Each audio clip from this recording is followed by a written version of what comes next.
Wheatstone bridge क्या है चला, जैसे चावल नापने के लिए किलोग्राम का यूज करते हैं, किसका यूज करते हैं? किलोग्राम वाले बर्तन का यूज करते हैं। वैसे ही प्रतिरोध नापने के लिए हम लोग व्हीटस्टोन ब्रिज का यूज करते हैं। किसका यूज करते हैं? प्रतिरोध नापने के लिए व्हीटस्टोन ब्रिज का प्रयोग किया जाता है। अब ये कैसे नापता है व्हीटस्टोन ब्रिज, गौर फरमाइएगा। व्हीटस्टोन ब्रिज नापता कैसे है?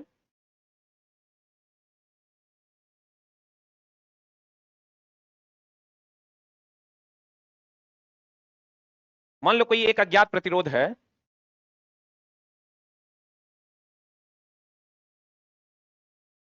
मान लीजिए कोई एक अज्ञात प्रतिरोध है, ये हमको निकालना है।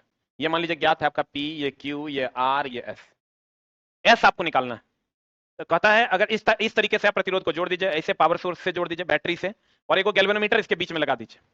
अगर गैल्वेनोमीटर से प्रवाहित धारा का मान 0 हो, गैल्वेनोमीटर से प्रवाहित धारा का मान 0, तो व्हीटस्टोन ब्रिज जो है संतुलन में होगा। व्हीटस्टोन ब्रिज संतुलन में होगा। व्हीटस्टोन ब्रिज किसमें होगा? अगर इससे प्रवाहित धारा का मान 0 हुआ, गैल्वेनोमीटर से प्रवाहित धारा का मान 0 हुआ, तो ये जो ब्रिज होगा ये किसमें होगा? संतुलन। किसमें होगा? संतुलन में होगा। तो इसका फॉर्मूला हो जाता है P/Q is equal to R/S। P/Q is equal to R/। अगर मान लीजिए यहां से हमको P निकालना है, मान लीजिए P बराबर वाट, कोई एक प्रतिरोध है जो अज्ञात है, E मान लीजिए 10 ओम दिया हुआ है, E मान लीजिए 20 ओम दिया हुआ है, E मान लीजिए 30 ओम दिया हुआ है। तो यहां से जब हम P का मान पुट करेंगे, P निकालना है, Q का मान 10 है, R का मान 30 है और S का मान 20 है। E जब हम पुट करेंगे तो कितना हो जाएगा? 2 पंच 10, 5 तिया 15। P का मान कितना ओम हो जाएगा? 15 ओम हो जाएगा। कितना ओम हो जाएगा? P का मान हो जाएगा 15 ओम। अज्ञात प्रतिरोध निकल गया। जो हमको ज्ञात नहीं था वो प्रतिरोध हमने क्या किया? निकाल लिया। तो व्हीटस्टोन ब्रिज का काम है अज्ञात प्रतिरोध को निकालना। किसको निकालना चला?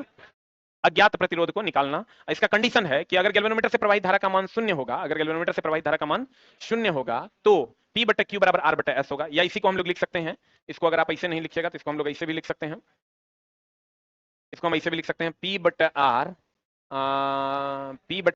Is equal to Q/S। एक ही बात है कि अलग अलग बात है? यानी अगर व्हीटस्टोन ब्रिज कहता है अगर इससे प्रवाहित धारा का मान 0 होगा तो ये कंडीशन होगा, और अगर ये कंडीशन होगा तो इससे प्रवाहित धारा का मान 0 होगा। अगर बेटा है तो बाप होबे करेगा, बाप है तो बेटा होबे करेगा। अगर इससे प्रवाहित धारा का मान 0 हुआ तो ये कंडीशन होगा। अगर ये कंडीशन है इसका मतलब इससे प्रवाहित धारा का मान 0 होगा। बुझा रहा है? अगर इससे प्रवाहित धारा का मान 0 हुआ तो ये कंडीशन होगा। अगर ये कंडीशन है तो इससे प्रवाहित धारा का मान 0 होबे करेगा। बोलो रे। अब देखो, कहते हैं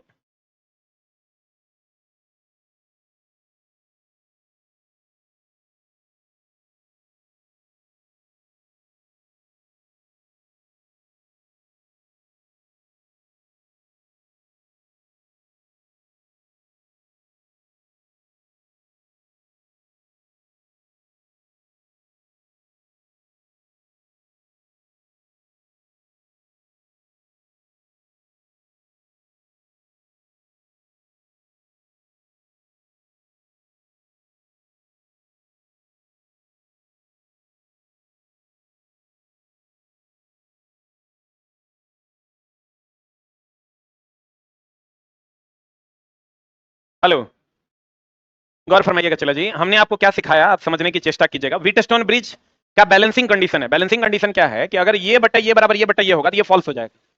ये क्या हो जाएगा? अगर ये बटा ये बराबर ये बटा ये होगा तो ये क्या हो जाएगा? क्या हो जाएगा? फॉल्स हो जाएगा। तो इसी को फॉल्स हटा दिए, इसको हटा दिया तो ये दोनों आप सीरीज में है, ये दोनों आप सीरीज में है। बोलिए, ये तीनों आप किसमें है? पैरेलल। तो ये 2 और 4 कितना हो गया? 6। 2 और 4 कितना हो गया? 6। ये कितना हो गया? 2। इसको निकाल लिया आंसर है। खाली एकरा अगर फॉल्स आप नहीं कीजिएगा तो नक रगड़ के मर जाइएगा, इस सवाल नहीं बनेगा। कैसे कीजिएगा सीरीज पैरेलल? वो भी नहीं करेगा। और इस टाइप के सवाल जब भी देंगे आपको तो ये व्हीटस्टोन ब्रिज का ही आपको कंडीशन देगा। किसका कंडीशन देगा? व्हीटस्टोन ब्रिज का। तो कहते हैं चला जी, अब आते हैं इंडक्टर पे। इंडक्टर क्या होता है, गौर फरमाइएगा।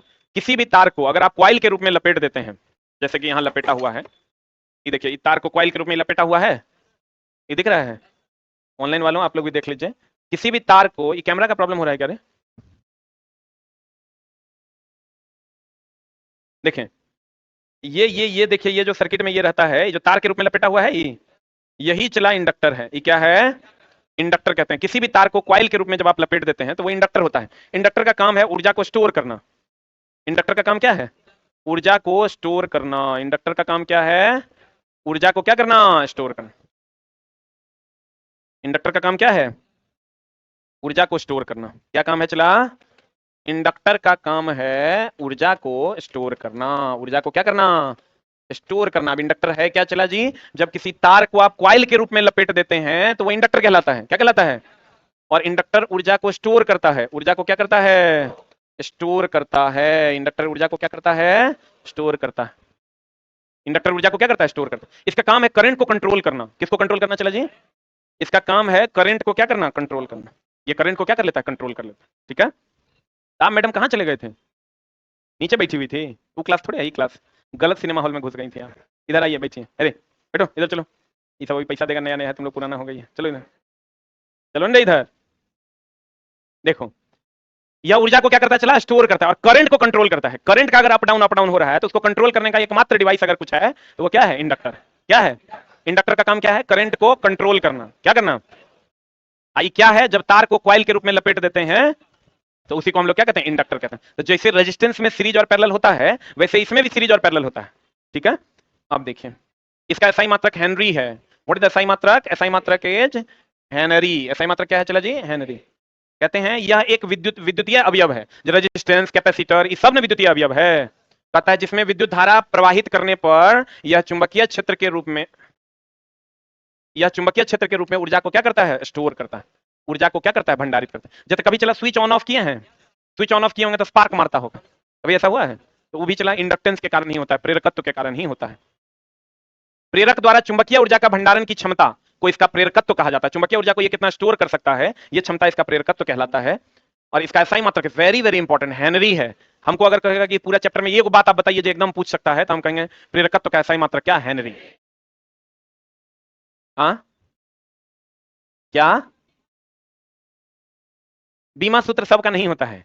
बाप रे बाप, बीमा सूत्र केवल आधारी मात्रकों का होता है। ऐसे फंसाओगे, चूजा हो तुम चूजा। बीमीय सूत्र केवल आधारी 7 जो आधारी मात्रक है उसी का बीमीय सूत्र होता है। सबका संपूरक का बीमीय सूत्र होता है? सबका बीमीय सूत्र नहीं होता। अरे वाह, इसे एल से व्यक्त किया जाता है। जैसे कैपेसिटर को सी से, रजिस्टर को आर से, वैसे इंडक्टर को एल से।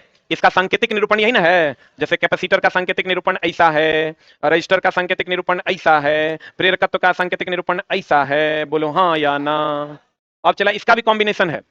कहता है यह परिपथ में विद्युत धारा के मान में होने वाले परिवर्तन का क्या करता है? विरोध करता है। अर्थात विद्युत धारा के अप डाउन का विरोध करता है, अर्थात इसको कंट्रोल करता है। किसको? विद्युत धारा को कंट्रोल करता है। कौन? इंडक्टर। इंडक्टर क्या है? जब तार को कॉइल के रूप में लपेट दिया जाता है तो उसे क्या कहते हैं? इंडक्टर। प्रतिरोध की भांति इसका भी समूहन है। जैसे फॉर एग्जाम्पल रेजिस्टेंस का समूहन होता है ना, चला कैसे कैसे? सीरीज और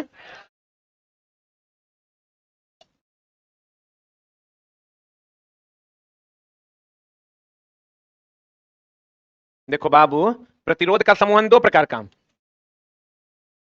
एगो श्रेणी एगो समानांतर।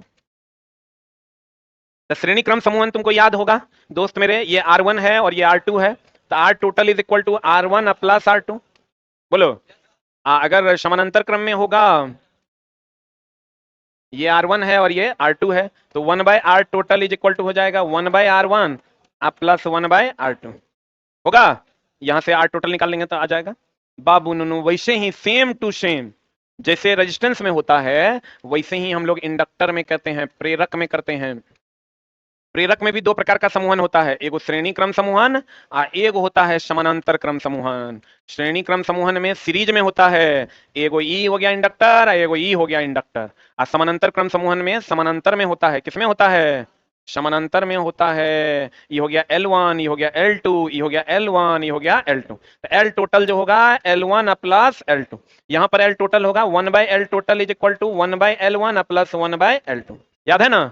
आप पैरेलल में वोल्टेज समान, तो वैसे ही इसमें भी होगा। इसमें धारा समान, आप वोल्टेज अलग अलग। इसमें वोल्टेज समान आ धारा बाबू रे अलग अलग। ठीक है ना?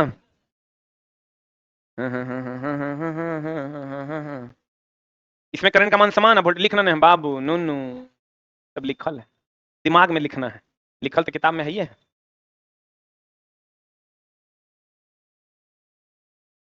देखे तो L1 L2 L3 होगा तो L समतुल्य जो होगा वो L1 L2 L3 हो जाएगा।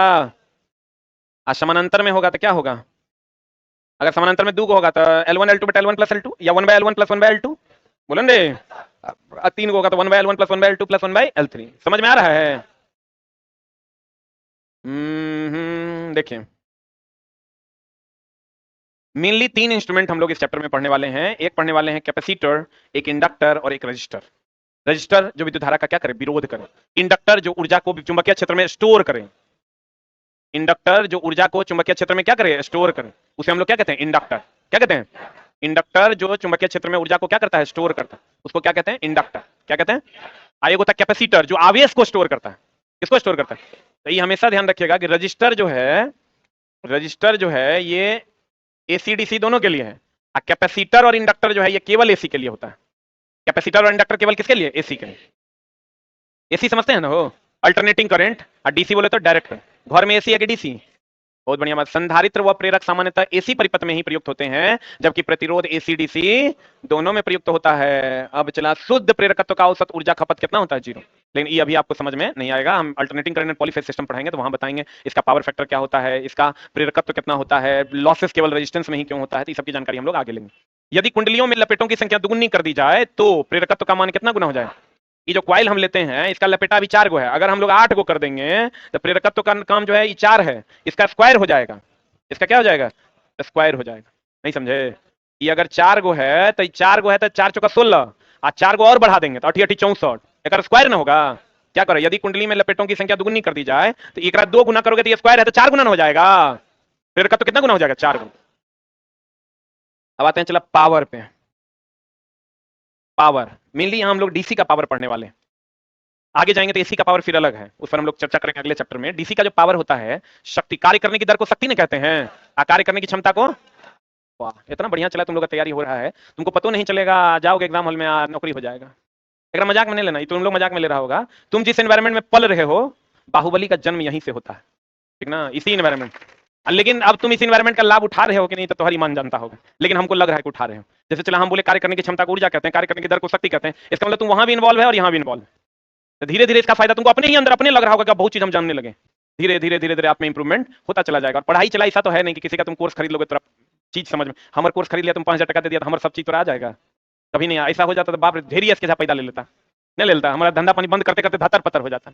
लेकिन देखो 9 साल से तो हम भी पढ़ा रहे हैं, आज तक पैदा नहीं लिया है। हमको पैसा देके तुमको नहीं आएगा, तुम कितना जुड़ के पढ़ रहे हो। अब जैसे आज दिन में टेस्ट हुआ है इलेक्ट्रीशियन का, अब तुम नहीं दिए हो तो ये तुम्हारा लॉस है जो तुम किए हो अपना। अब फिर रात में डिस्कशन होगा, तुम नहीं करोगे तो ये तुम्हारा लॉस है। तो तुम हमसे अगर जुड़े हो तो हम बार बार कहते हैं घर पे नहीं पढ़ो, लेकिन मेरे सारे एक्टिविटी में भाग लो, तब सीख जाओगे। हाँ वो अलग बात है कि उससे 5 टका 10 टका अगर फीस है वो तुमको पे करना होगा, और नहीं अगर घर पे पढ़ पाता तो इससे अच्छी बात तो कुछ हो ही नहीं सकती। अभी रात में डिस्कशन होगा, 9 से 11 में डिस्कशन होता है इलेक्ट्रीशियन, हम नहीं करवाते हैं, चला हम दूसरा टीचर को दे दिए हैं, वो करवाते हैं संडे को। तो आप लोग को उसका लाभ लेना चाहिए जो कि आप लोग नहीं ले पाते हैं। कितने लोग आज इलेक्ट्रीशियन के वाले टेस्ट दिए हैं, हाँ कुछ चोर है जो नहीं दिया है। चला जी आप ही समझ लीजिए ये अंतिम मौका है आपके लिए, इसके बाद फिर 5 साल बाद वैकेंसी आएगा, बड़ा बढ़िया दौर में आता है। और तुमको चला समझ में भी आया इतना टफ नहीं है ड्राइवर का, हम लोग काहे बोल देते हैं और कुछ होगा नहीं होगा, आईटीआई की हो तो नौकरी लग जाएगा। हमारा पता है कि ड्राइवर का नौकरी उतना टफ नहीं है, बहुत आसानी से हो जाएगा। जो भी बच्चा लगा हुआ है, हम चला मेरे रिलेटिव अगर हमको फोन करते हैं ना कि बाबू रे बड़ा स्थिति गड़बड़ है, हम कहते हैं बेटा को इलेक्ट्रीशियन से आईटीआई करवा दीजिए, स्थिति ठीक हो जाएगा। बुरा लगता होगा मजाक, मां शारदे की सौगंध, हम अपने रिलेटिव को भी यही सजेशन नहीं देते हैं, डिप्लोमा करवा दीजिए। अब बहुत पैसा वाला है तो कहते हैं बीटेक करवा दीजिए, तब पढ़ाइए क्या दिक्कत है, हायर स्टडीज में लेके जाइए उसको। लेकिन जो मिडिल क्लास और लोअर क्लास, मिडिलो क्लास को हम कहते हैं कि उधर नहीं फंसो, इधर से पतली गली पकड़ के निकल लो। हम अपना सब रिलेटिव को आईटीआई करवा दिए हैं इलेक्ट्रीशियन, सब को, निड़ी बुची सब, जब जितना बहन भाई जितना है ना हम कुल खानदान, जे साफे गोबर है वो सबको आईटीआई करवा दिए, सबको इलेक्ट्रीशियन से करवाएं, एको को फिटर वाला नहीं। जी हमरा से नहीं पूछा, ढेर काबिल बना देना, कोनो दियाद समय होता है ना जो ओकरा से पूछेंगे, वो सब टर्नर से कर लिया है। तो नहीं पूछने का सजा तो मिलवे नहीं करेगा, इसमें हम क्या कर सकते हैं। एगो आया है वो एमआरएसी से कर लिया है, हम की करेंगे तुम जानो, हमारा सजेशन लोगे तो हम बढ़िया रास्ता पकड़वा देंगे। बोले तुमको हम 10 में से 9 रिश्तेदार को के बाल बच्चा को, लड़का या लड़की सबको इलेक्ट्रीशियन आईटीआई करवा दिए, लड़की लोग को भी सबको करवा के रख दिए। वैकेंसी आएगा फॉर्म भरवा देंगे, 1-2 चैप्टर कहेंगे बढ़िया से पढ़ लो, 10-12 नंबर ले आओ, नौकरी हो जाएगा। ये सब फिक्स है पहले से। तब तुम लोग को लगता है मजाक, तुम समझ लो अपने आप को लकी समझो, खाली फार्म आने दो, तुम नहीं होगा नौकरी तब ना कहेगा, नहीं होगा तो पूरी जवाबदेही मेरी। लेकिन मेरा एगो कंडीशन है जो मानना पड़ेगा, टेस्ट सैटरडे संडे का तुम छोड़ नहीं सकता। अगर वो छोड़ दिया हमारा गाली देने से पहले अपने आप को गाली देना, यस मैं कुत्ता हूं क्योंकि मैंने टेस्ट नहीं दिया, मैं कुत्ता हूं क्योंकि मैं रेगुलर क्लास नहीं किया। ये दो बात हमको तुम दे दो, regular class, regular test and discussion कर लो, तब जितना गाली देगा हम सब गाली को एक्सेप्ट कर लेंगे। आने तो उल्टा पुल्टा थू सब गाली उल्टा के तोरे पड़ेगा। हमको पता है चला बच्चा रेगुलर क्लास करेगा, रेगुलर टेस्ट मार रहा होगा, रिजल्ट नहीं हो तो हो ही नहीं सकता। असंभव। तुम देखो ना अपने यहाँ कितना टाइप का टेस्ट चलता है, सैटरडे संडे अपने यहाँ जितना टेस्ट चलता है कहीं नहीं चलता है। मटेरियल दे के test, reasoning special test, super 50, math test, high test, how test, ढेरी test, full test, half test, quarter test. अच्छा ये सब हम ही ना पैदा किए हैं। अभी हमारे यहाँ क्या क्या टेस्ट चलता है ऑफलाइन, देखो एगो माइंड टेस्ट चलता है जो उसका साइलेंट फॉलोअर है, वो मटेरियल ले जाता है, पढ़ता है, आके टेस्ट मार लेता है, और किसी से कोई मतलब नहीं, एकदम 800-900 लड़का फिक्स है, आएगा टेस्ट मारेगा चल देगा। हम प्रचारू अब करने करते हैं, तो यो ओकरा धर लिया है। माइंड टेस्ट एगो होता है, रीजनिंग का एगो माइंड टेस्ट, एगो चैप्टर वाइज, दो टेस्ट हो गया। उसके बाद एगो फुल टेस्ट, एगो इलेक्ट्रिशियन का टेस्ट, आएगो सुपर 50। और कौन क्विज टेस्ट? आज सुबह में कुणाल सर का क्विज टेस्ट, कल सुबह होगा 6:30 बजे। तो इसको आप फॉलो कीजिए और एकदम सिलेबस में डाल लिए, 200-300 टका हमारा खर्चा करना है, देख लीजिए आपका काम हो जाएगा। बाकी तो चला जी अब आप जानिए पी बराबर क्या होता है फॉर्मूला, वी आई ना, पी बराबर क्या, वी आई। हम जानते हैं वी बराबर होता है आई आर, तो वी बराबर आई आर होगा, तो पी बराबर वी की जगह पर आई आर इंटू आई लिख सकते हैं, तो पी बराबर हो जाएगा आई स्क्वायर आर होगा। अब पी बराबर होता है वी आई, तो आई के बदले में वी बटा आर लिख सकते हैं। ऑनलाइन वालों आप भी बिग बूस्टर ऐप डाउनलोड करके सारा टेस्ट दे सकते हैं। वी आई की जगह पर वी बाय आर लिख दे हो, अरे आई की जगह पर वी बाय आर नहीं होगा, तो पी बराबर क्या हो जाएगा फॉर्मूला, वी स्क्वायर बटा आर, वी स्क्वायर बटा क्या हो जाएगा आर। तो काय को फॉर्मूला हुआ, 3 को फॉर्मूला हुआ, पी बराबर वी आई, पी बराबर आई स्क्वायर आर, पी बराबर वी स्क्वायर बटा आर। सब शक्ति का ऐसा ही मात्रक देखो क्या क्या निकलेगा ना, शक्ति का जो ऐसा ही मात्रक देखो यहां से निकलेगा, वोल्ट एम्पियर, वोल्ट एम्पियर है, अरे V for volt, I for ampere, इसको भी कहते हैं वाट। फिर यहां आ जाइए, ये एक फॉर्मूला, ये एक फॉर्मूला, ये एक फॉर्मूला, यहां आइएगा ampere square, ampere, ampere square into ohm, बोलो रे, आई भी क्या होता है वाट। अब थोड़ा सा क्वेश्चन का झोल कर दिया है, ये हो जाएगा वोल्ट का स्क्वायर बटा ओम, ये होता है क्या वाट, बुझा रहा है। आपको कह देगा बताइए वोल्ट एम्पियर किसका मात्रक है, कहेंगे शक्ति का, कहेगा एम्पियर स्क्वायर ओम किसका मात्रक है, शक्ति का, कहेगा वोल्ट स्क्वायर बटा ओम किसका मात्रक है, शक्ति का। एकांक समय में खर्च की गई ऊर्जा को क्या कहते हैं, शक्ति कहते हैं। फॉर्मूला है पी बराबर वी आई, पी बराबर आई स्क्वायर आर वी स्क्वायर, ये डायरेक्ट फॉर्मूला याद होना चाहिए। चला ऐसा माना जाता है कि 75 क्वेश्चन अगर पूछा इलेक्ट्रिशियन से तो उसमें 2 फॉर्मूला ऐसा है जरा सवाल ना हो, ऐसा ऊपर वाला के मर्जी के खिलाफ भी नहीं हो सकता। एगो वी बराबर आई आर, एगो ई फिक्स है, मतलब समझ लोगे मुफ्त के नंबर। आपको कोई सब में देखो 3 पैरामीटर है ना, 2 पैरामीटर दे देगा, एगो नहीं देगा, मांग लेगा, एगो मांग लेगा, फॉर्मूला लगा, ये आंसर आ जाएगा।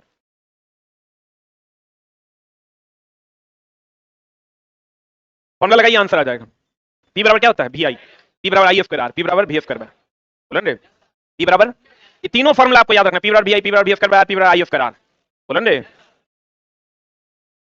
बाबू ये सब तो सब तू पढ़ा होगा। इसका ऐसा ही मात्रक, शक्ति का ऐसा मात्रक वाट, 1 एचपी बराबर, एचपी शक्ति का व्यवहारिक मात्रक है, अश्व शक्ति हॉर्स पावर, 1 एचपी बराबर 746, एक मीट्रिक अश्व शक्ति बराबर 735.5 अश्व शक्ति और किलोवाट आवर में संबंध है। चला 1 किलोवाट आवर बराबर 1.34 एचपी, ठीक है। एक सबसे ज्यादा अगर महाबुल्लवा क्वेश्चन सबसे ज्यादा वीवीआई है तो ये है, 1 एचपी बराबर 746 वाट।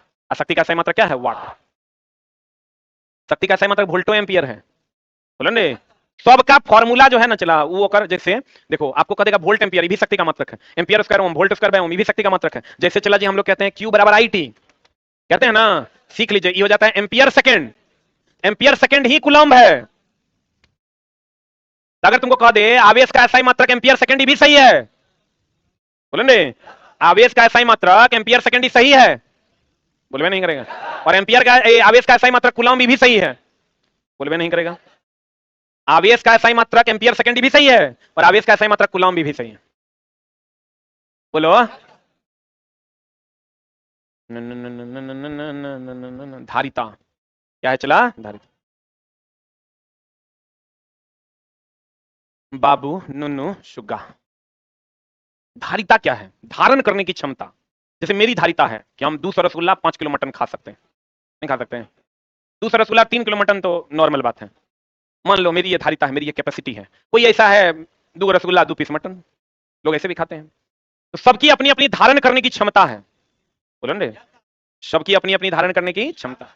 तो धारिता होता है आवेश को धारण करने की क्षमता, किसको धारण करने की, चार्ज को कहते हैं ना, बैटरी चार्ज है तो कोई कोई बैटरी का चार्ज को धारण करने की क्षमता ज्यादा है और किसी किसी का चार्ज को धारण करने की क्षमता कम है, तो जल्दी डिस्चार्ज हो जाता है। तो चार्ज को धारण करने की जो क्षमता है वही धारिता है।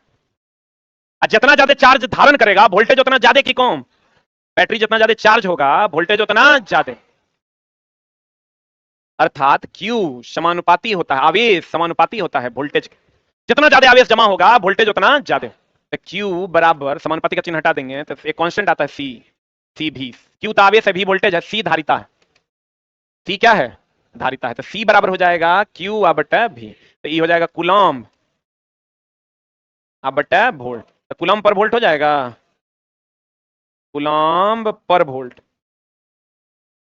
Q बटा V हो जाएगा तो कूलम्ब पर वोल्ट। इसी को हम लोग फेराड कहते हैं। क्या कहते हैं?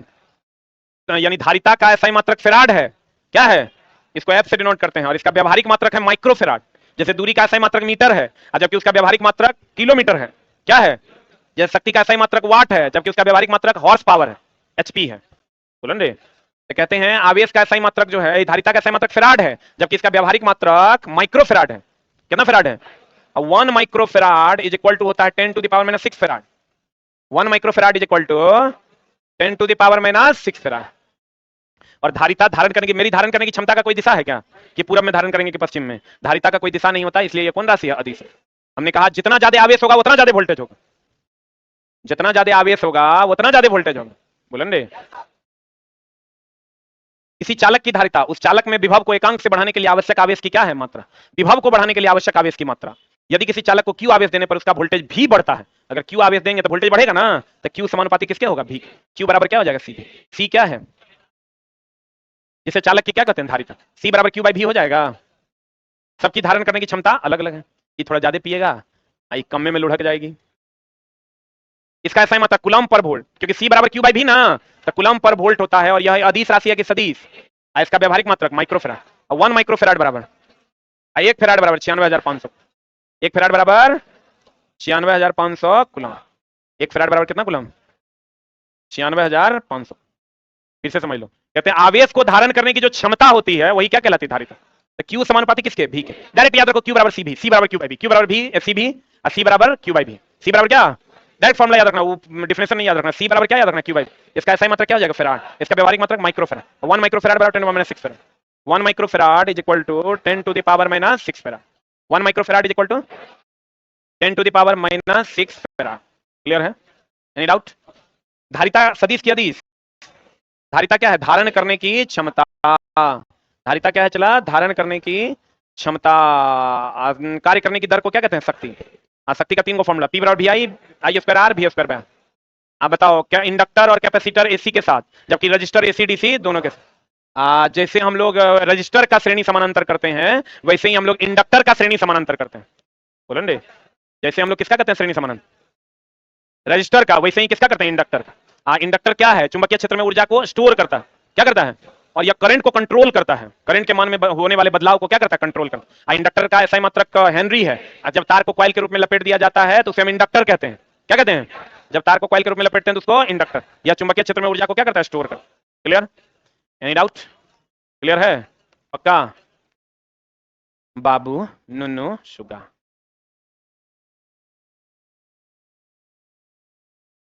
अब सोच रहा होगा कि सर क्या बोलने वाले हैं। आप लोगों को आमंत्रित करने वाले हैं कल शाम के 7 बजे वाले टेस्ट के लिए। 1 रुपया फीस है, कृपया आके टेस्ट जरूर से जरूर है। ठीक है?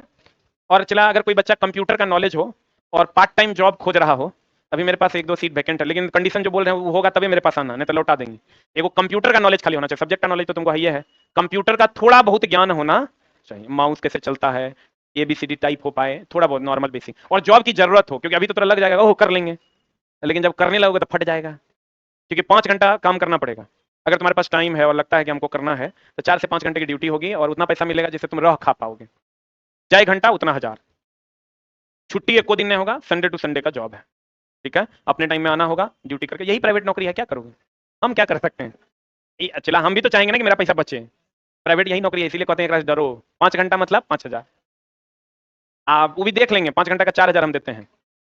संडे टू संडे, सप्ताह के, कहता सिर्फ संडे को सर, सप्ताह के 7 दिन। देयर इज नो छुट्टी देयर। ठीक है? क्योंकि अभी चला जाएगा, रखे थे ना वो सब जो था कॉलिंग टीम में, सब पैसा चोरी करते हुए काउंटर से पकड़ा गया। वो छोड़ने को दिव्यांग को रख लेते, वो चोटा चोरी करता था। जगह नहीं नीचे था, वो हाफ जगह नहीं था, वो चोटा चोरी करता था। अब बताओ, ऐसा नहीं संद झोल। सीसीटीवी में जब पकड़े हैं सब, जेल भेज देते हम सबको, लेकिन चला बच्चा था तो छोड़ दिया, चलो गलती किया। लेकिन अब समझो जगह वो हाथे नहीं है, हाँ, वो भी जो है पैसा बचा बचा के गुपचुप बिरयानी लाता था तब खाता था। एक दिन हम देखे कि वो जो बेचारा का एगो हाथ नहीं था, तो एगो हाथ में गुपचुप पकड़ ले, हाथ दोसर ओकर पार्टनर जो है गुपचुप में पानी डाल के घोप घोप मार, बोला अरे साला ई की कर रहा है। तब पकड़े चला, मतलब तुम समझो एक एक बच्चा हमको 10-10 लाख रुपए का चूना लगाया। इससे पहले वो लड़का तो फर्जी कार्ड ढेरी बना दिया, और जब पकड़ाया सबका क्लास रोके। अब तुम लोग भी चला सावधान और सतर्क रहना, अपना कार्ड किसी को मत देना। कार्ड पकड़ा जाएगा, तुम्हारा फ्यूचर का जितना भी क्लास है सब रोक दिया जाएगा। इसलिए अपना कार्ड किसी को ना दे। और गलत क्यों करना है, जब सही करके जीवन चल रहा है तो गलती क्यों करना है। कोई भी बच्चा, जो बच्चा कंप्यूटर का थोड़ा बहुत भी नॉलेज रखता हो, पार्ट टाइम जॉब का जरूरत हो, 10 से 10:30 बजे मिलेगा मंडे को, आज नहीं मिलना है, 10:30 बजे मंडे को। Thank you very much.